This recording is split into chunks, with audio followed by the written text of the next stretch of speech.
Salam sejahtera Malaysia. Saudara-saudara semua, setelah beberapa ketika sebelum ini, di mana isu berkenaan dengan petition yang telah difailkan oleh UMNO, Barisan Nasional, kepada beberapa parlimen di Terengganu, di mana beberapa calon daripada PAS PN telah didakwa menggunakan rasuah semasa pilihan raya umum ke-15. Dan pada akhirnya, hari ini, saudara-saudara semua, Mahkamah telah membuat keputusan yang pasti mengejutkan ramai, mengejutkan Perdana Menteri, mengejutkan seluruh pimpinan PAS dan juga terutamanya Perikatan Nasional yang dipimpin Muhyiddin Yassin bersama dengan timbalan pengurus CPN, yaitu Tan Sri Abdul Hadi Awang yang juga adalah Presiden PAS. Malang bagi Hadi Awang, di mana beliau telah terima keputusan mahkamah bahawa mahkamah telah menolak bantahan Hadi terhadap petition calon Barisan Nasional. Mahkamah Pilihan Raya Terengganu menolak bantahan awal ahli parlimen Marang Abdul Hadi Awang bagi menolak petition pilihan raya yang difailkan oleh calon Barisan Nasional Jasmira Othman untuk membatalkan kemenangannya pada PRU ke-15. Dan dalam perkembangan yang lain, petition BN pula ditolak untuk Parlimen Kemaman. Seperti yang kita tahu, petition telah difailkan untuk mencabar kemenangan di 3 parlimen ini di Terengganu, yaitu Parlimen Marang, Parlimen Kemaman, dan juga Parlimen Kuala Terengganu. Keputusan mahkamah, petition Barisan Nasional pula ditolak. Ceh alias kekal sebagai ahli Parlimen Kemaman. Nah, pada akhirnya, PAS ataupun PN telah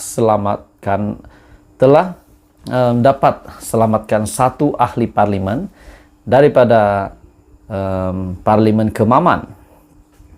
Mahkamah Pilihan Raya Terengganu menolak petition yang dikemukakan Barisan Nasional dan akhirnya mengekalkan kemenangan calon PAS, yaitu Ceh alias Hamid di Parlimen Kemaman. Kalau begini, maksudnya adakah dakwaan rasuah yang telah dikenakan kepada calon-calon PAS PN di beberapa parlimen di Terengganu, dan pada akhirnya petition BN pula ditolak di Parlimen Kemaman, di mana C alias kekal sebagai parlimen dan keputusan pilihan raya umum ke-15 untuk Parlimen Kemaman adalah sah. Tapi lain pula, sebaliknya pula yang berlaku kepada Hadi Awang, di mana beliau pula telah ditolak oleh mahkamah.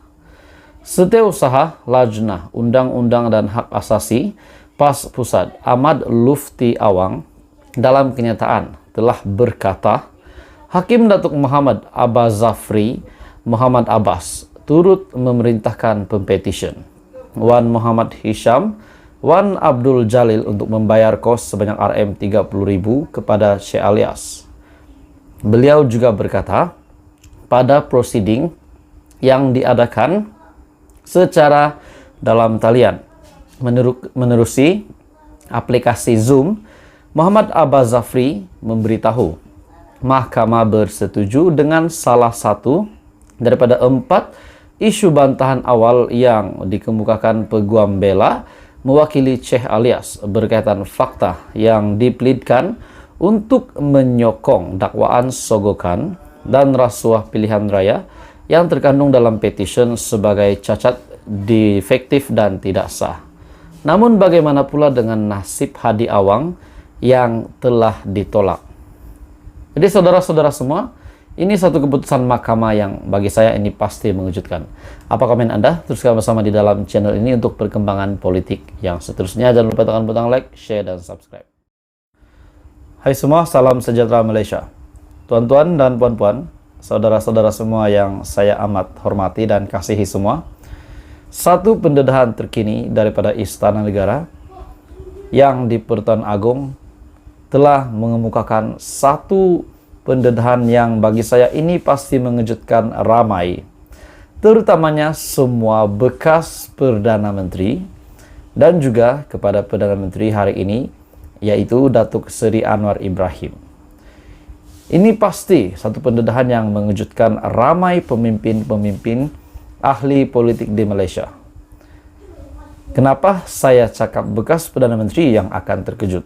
Disebabkan ini satu pendedahan yang sangat hebat dan satu maklumat yang saya nak sampaikan, yang saya nak ramai orang tahu. Pendedahan daripada Yang di-Pertuan Agong ini pasti memberikan kejutan kepada Muhyiddin Yassin, Mahathir Mohamad, Ismail Sabri Yaakob, dan beberapa lagi bekas Perdana Menteri yang lain. Disangkakan panas hingga ke petang. Rupanya Agong kongsi pengalaman. Wow, pengalaman apa? Agong kongsi pengalaman pilih 4 Perdana Menteri. Nah, ini pasti diminati ramai. Perkongsian ini pengalaman Yang di-Pertuan Agong untuk memilih 4 Perdana Menteri sebelum beliau menghabiskan penggal. Dan sudah pasti ini satu kejutan besar kepada Datuk Seri Anwar Ibrahim. Yang di-Pertuan Agong Al-Sultan Abdullari Ayatuddin Al-Mustafa Billah Shah menzahirkan harapan agar pentadbiran Datuk Seri Anwar Ibrahim sebagai Perdana Menteri Malaysia yang ke-10 sebagai yang terakhir sebelum Baginda menamatkan tugas dan kembali ke Pahang. Baginda menyifatkan peristiwa dan pengalaman yang berlaku sepanjang menjadi Yang di-Pertuan Agong sebagai sesuatu yang bersejarah dan sukar untuk dilupakan. Wow. Ini satu pendedahan bagi saya mengharukan pun ada, membuatkan rakyat menangis pun ada. Al-Sultan Abdullah turut bertita. Baginda merupakan satu-satunya Yang di-Pertuan Agong yang memerintah negara dengan 4 Perdana Menteri serta 4 Jemaah Menteri yang berlainan. Ini satu sejarah tercipta lagi untuk Malaysia. Beta bermula dengan Tun Dr. Mahathir Mohamad, Perdana Menteri yang ke-7. Namun pada 24 Februari tahun 2020, buat pertama kalinya beta dibawa ke kancah gelanggang kemelut politik tanah air menerusi peletakan jawatan Perdana Menteri ke-7 tersebut.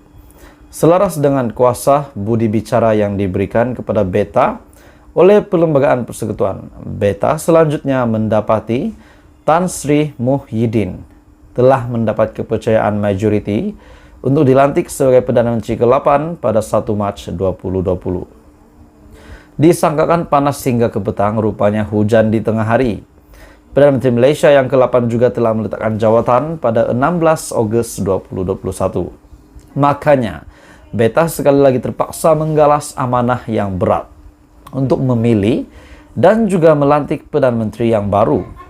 Beta selanjutnya telah berpuas hati bahawa Datuk Seri Ismail Sabri Yaakob telah memperolehi kepercayaan majoriti ahli Dewan Rakyat dan selayaknya dilantik menjadi Perdana Menteri ke-9 pada 21 Ogos 2021, beberapa hari selepas Muhyiddin Yassin letakkan jawatan.